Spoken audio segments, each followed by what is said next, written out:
मौर्य वंश की जानकारी के स्रोत में सबसे पहले आते हैं साहित्यिक सूत्र। साहित्यिक स्रोत में ब्राह्मण साहित्य आते हैं। ब्राह्मण साहित्य में हम देखते हैं सबसे पहले कौटिल्य के द्वारा लिखी गई अर्थशास्त्र, जिस पर टीका किया है भट्ट स्वामी की प्रतिपदा पंचिका द्वारा। सोमदेव कृत कथा सरित सागर, सोमदेव ने कथा सरित सागर लिखी। इसको याद करने के लिए हम याद करेंगे कि सोम रस का पान सागर में किया गया था, इसलिए सोमदेव ने कथा सरित सागर लिखी है। क्षेमेद्र की बृहद कथा मंजरी, बहुत बड़ा छेद, तो क्षेमेद्र की बृहद कथा मंजरी। पतंजलि का महाभाष्य, पतंजलि का महाभाष्य। विशाख दत्त का मुद्रा राक्षस, विशाख शाखा जो है किसकी होती है, मुद्रा विभाग की एक शाखा होती है, इससे हम ये रिलेट कर लेंगे विशाख दत्त की मुद्रा राक्षस, जो कि 10वीं शताब्दी में लिखी गई थी, जिसके टीकाकार कौन था, ढूंढीराज। मुद्रा राक्षस में हमको चंद्रगुप्त मौर्य के द्वारा चाणक्य की सहायता से नंद शासक धनानंद को अपदस्थ करने की जानकारी मिलती है। वहीं पतंजलि के महाभाष्य से हमको चंद्रगुप्त की सभा की जानकारी मिलती है, परिषद सभा की उल्लेख मिलता है। मुद्रा राक्षस से हमको जानकारी मिलती है कि धनानंद को अपदस्थ करके चंद्रगुप्त मौर्य ने चाणक्य की सहायता से अपने राज्य की स्थापना की थी। इसको याद करने की ट्रिक क्या है कि मुद्रा राक्षस जो है एक राक्षस के बारे में बताती है। राक्षस कौन, धनानंद के बारे में। इस तरह से हम रिलेट कर सकते हैं। और पतंजलि वहाँ पर क्या थे, उसकी सभा में बैठते थे, इसलिए उसने उसकी चंद्रगुप्त की सभा का उल्लेख किया है। बौद्ध साहित्य, बौद्ध साहित्य प्रमुख आते दीपवंश, महावंश, दिव्य अवदान, महाबोधि वंश और दीर्घ निकाय आते हैं। वही जैन साहित्य भद्रबाहु का कल्पसूत्र, हेमचंद्र का परिशिष्ट पर्वन। तो इसको याद करने की ट्रिक है, भद्रबाहु, बाहु, बाहु हर बल, बाहु क्या है, एक बाहुबली हम देखते हैं हर कल्प में एक पैदा होता है, इसे हमने याद कर लिया भद्रबाहु के कल्पसूत्र। और हेमचंद्र का परिशिष्ट पर्वन, हेमचंद्र जो थे इन्होंने क्या लिखे थे, ये चंद्रमा जो रहता है सबसे क्या होता है, परे होता है, तो परिशिष्ट पर्व ये किसी पर्व में आता है, इसलिए हमने याद कर लिया हेमचंद्र का परिशिष्ट पर्व। संगम साहित्य में देखते हैं मामूलनार रुद्र शर्मन का, रुद्र शर्मन द्वारा लिखित एहनानूर। तो मामूली इंसान क्या होता है, एहसान नहीं दिखाता किसी को अपना, तो मेहमानूर का एहनानूर, मामूलनार का एहनानूर। और कपिलर, कल्प कल्प में क्या मिलते हैं, हर किसी के अपने अपने परिणाम होते हैं ना, जो कैसा करता है वैसे ही परिणाम पाता है, तो कपिलर का परिणाम। विदेशी साहित्य, विदेशी साहित्य में हमको मिलते हैं Strabo, Curtius, Diodorus, Pliny, Arrian, Justin, Plutarch, Nearchus, Onesicritus, Aristobulus आदि यूनानी लेखों का वर्णन मिलता है। मेगास्थनीज की इंडिका जो है अब उपलब्ध नहीं, लेकिन इसके उद्धरण परवर्ती लेखकों की रचनाओं में उपलब्ध है। पुरातत्व, पुरातत्व में हम देखते हैं महास्थान अभिलेख, महास्थान अभिलेख कहाँ से मिला, बोगरा बांग्लादेश से मिले। इसको याद करने की ट्रिक कहाँ है, महान स्थान में बनता है क्या, बंगला बनता है, तो बांग्लादेश का महास्थान अभिलेख बोगरा में मिला है। महास्थान अभिलेख को हम महास्थान की को पुंड्र नगर भी कहते हैं, पुंड्र नगर, महास्थान को भी क्या कहते हैं, पुंड्र नगर के नाम से भी जाना जाता है। 100 गोरा ताम्रपत्र, 100 गोरा मतलब कि 100 बोरे, 100 गोरा 100 बोरे जो गोरखपुर से मिले हैं, यूपी से। इसमें हमें अकाल के समय सामान के लिए अन्न के भंडार के विषय में जानकारी मिलती है। तो हमने कैसे रिलेट कर लिया, 100 गोरा यानी 100 बोरा, 100 बोरा किसके थे, अनाज के थे, तो अकाल के सामना करने के लिए अन्न के भंडार की जानकारी हमको 100 गोरा ताम्रपत्र से मिलती है। कहाँ मिलता है, गोरखपुर यूपी में मिलता है। 100 गोरा संपूर्ण मौर्यकाल का एकमात्र लेख जो ताम्रपत्र पर अंकित है, कौन सा, 100 गोरा अभिलेख है। अब आते हैं अशोक के अभिलेख। अशोक के अभिलेख को 1750 में टिफिन थेलर ने दिल्ली मेरठ स्तंभ लेख के रूप में सर्वप्रथम खोजा था, लेकिन 1837 में टकसाल अधिकारी जेम्स प्रिंसेप ने अशोक के अभिलेखों की लिपि दिल्ली टोपरा स्तंभ लेख में पढ़ी थी। टर्नर ने क्या बताया कि सिहली ग्रंथ दीपवंश में प्रियदर्शी देवा नाम प्रिय का प्रयोग अशोक के लिए किया गया है। तो क्या किया, एक टर्न आया, टर्न में वो क्या करता है, एक टर्नर आता है, टर्नर बोलता है कि दीपवंश में प्रियदर्शी मिलता है। तो दीप जो होता है वो क्या होता है, जब वो जलता है तो लोग क्या बोलते हैं, प्रियदर्शी, सब भगवान का नाम लो, तो देवा नाम दीप वंश में हमको प्रियदर्शी देवानाम प्रिय अशोक का नाम मिलता है। अशोक के अभिलेखों में हमको 4 लिपि मिली है, ब्राह्मी लिपि, खरोष्ठी लिपि, ग्रीक लिपि, अरमाइक लिपि। 3 भाषाएं मिलती है, प्राकृत भाषा और ग्रीक से कनेक्टेड, इसलिए ग्रीक और अरमाइक लिपि का भी प्रयोग किया गया है, इनमें भाषाएं मिलती हैं। अशोक अभिलेखों का प्राचीनतम से नवीनतम क्रम हम देखें, सबसे पहले आते हैं लघु शिलालेख, फिर आते हैं बृहद शिलालेख और आते हैं स्तंभ शिलालेख। अशोक का सबसे लंबा शिलालेख, जब बहुत ज़्यादा भावुक हो जाता है आदमी तो बहुत लंबा लेख लिखता है, इसलिए भाब्रू लघु शिलालेख है। और अशोक का सबसे छोटा अभिलेख रोते रोते लिखा, इसलिए रुक्मिणदेही अभिलेख है। सबसे लंबा स्तंभ लेख संख्या नंबर 7 है। सबसे लंबा कौन सा है? 7वां स्तंभ लेख संख्या है। अशोक के शिलालेखों से उसके शासन के 8वें वर्ष में से 27वें वर्ष तक की हमको घटनाओं की जानकारी मिलती है। अशोक के शिलालेखों का विभाजन हम कितने भागों में करते हैं? 3 भागों में। शिलालेख जो शिलाओं में लिखे गए, स्तंभ लेख जो स्तंभों में लिखे गए हैं, और गुहा लेख जो गुहाओं में लिखे गए हैं। अब हम देखेंगे शिलालेख। शिलालेख 2 भागों में बांटे गए हैं, एक बृहद शिलालेख है और लघु शिलालेख है।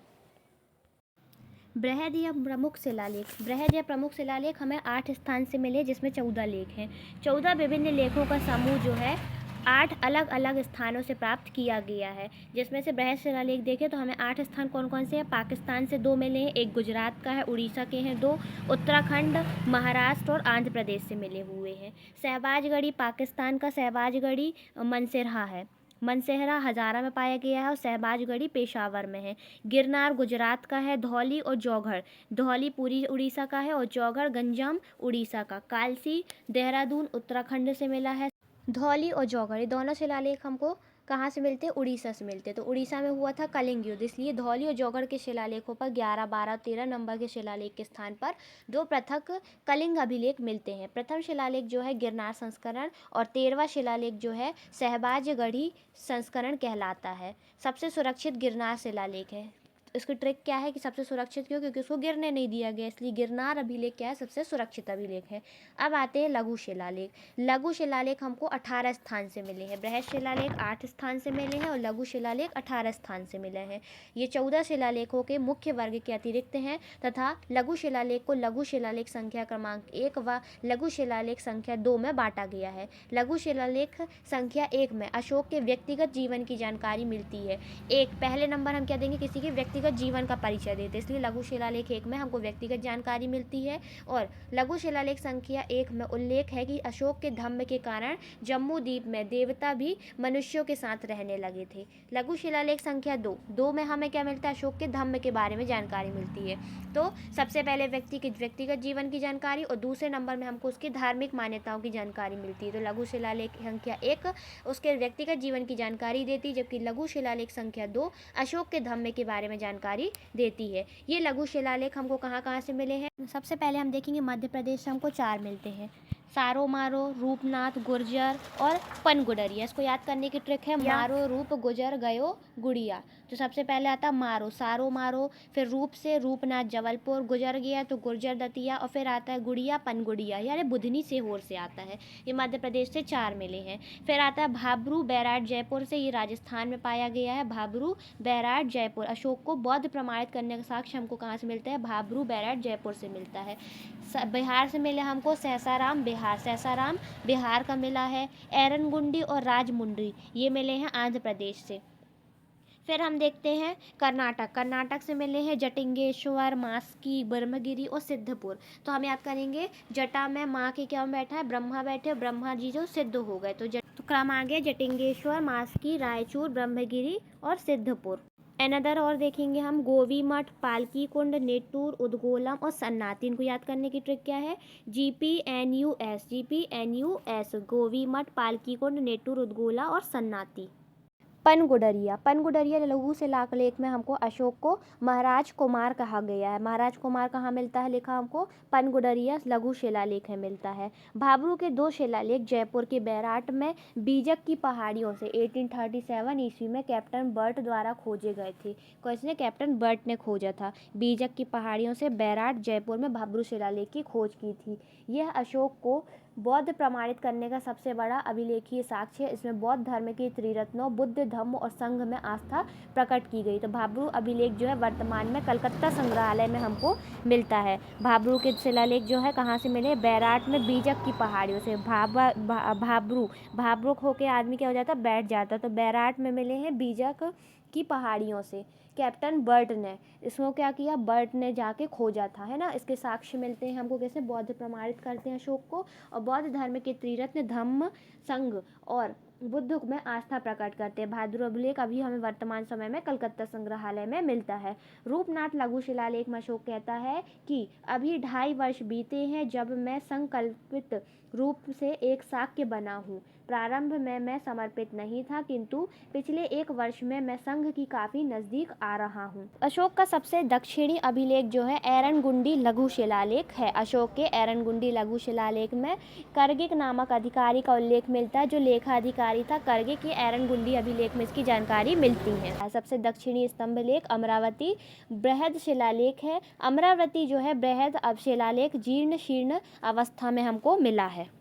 द्विभाषिक अभिलेख कंधार द्विभाषिक शिलालेख है। यह कंधार के पास सर-ए-कुना नामक स्थान से मिलता है। कंधार द्विभाषिक लघु शिलालेख है जो हमें सर-ए-कुना से मिला है। ये ग्रीक और अरमाइक दोनों लिपियों में लिखा गया है। 260 ईसा पूर्व या शासन के 10वें वर्ष में लिखवाया गया था। अशोक का पहला अभिलेख माना जाता है कौन सा? कंधार अभिलेख माना जाता है। इसकी खोज 1958 में हुई थी। कंधार द्विभाषी लघु शिलालेख में अशोक को के धम्म के लिए ग्रीक भाषा में यूसेबिया शब्द काम में लेता है। धम्म के लिए उसने यूसेबिया वर्ड का यूज़ किया है।